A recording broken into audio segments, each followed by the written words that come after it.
দর্শকের মুহূর্তে আমরা দেখতে পাচ্ছি ধানমন্ডি 32 নম্বরে এনসিপির একটি মিছিল রয়েছে এবং তারা আমরা দেখতে পাচ্ছি বেশ কয়েকটি মোটর সাইকেলে কিন্তু তারা বিক্ষোভ মিছিল করছেন এই মুহূর্তে। এবং ধানমন্ডি 32 ঠিক পাশেই অপরাধ ট্রাইব্যুনালের পাশে কিন্তু আমরা দেখেছি যে বেশ কয়েকটি ককটেল বিস্ফোরণের ঘটনা ঘটেছে।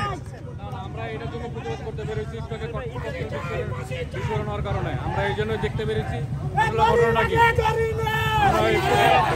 দর্শক যদি একটু জানিয়ে রাখতে চাই যে ধানমন্ডি 32-এর পাশে অপরাধ ট্রাইব্যুনাল অবস্থিত এবং অপরাধ ট্রাইব্যুনালের ঠিক প্রধান যে সড়কটি রয়েছে সেই সড়কেই কিন্তু একটু আগে একটি ককটেল বিস্ফোরণের ঘটনা ঘটেছে এবং তার কিছুক্ষণ পরে আমরা দেখতে পাচ্ছি যে এনসিপির সদস্যরা কিন্তু এই মুহূর্তে তারা বিক্ষোভ মিছিল করছেন ঠিক এই 32 নম্বরের পাশেই ধানমন্ডি। দর্শক আমরা সরাসরি এনপিবি নিউজে আপনাদের সঙ্গে যুক্ত হয়েছি এবং দেখতে পাচ্ছেন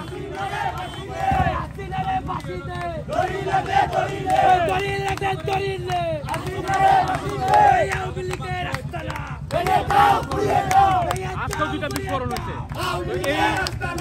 এই জিনিসগুলোর প্রোটেস্ট করার জন্য স্থানীয় এলাকাবাসী হয়ে আমরা প্রোটেস্ট করার জন্য নামছি। দর্শক 8টার ঠিক 10 মিনিটে কিন্তু এই ককটেল বিস্ফোরণের ঘটনা ঘটে এবং তারপরে আমরা দেখেছি এনসিপির সদস্যরা কিন্তু বিক্ষোভ মিছিল করছে।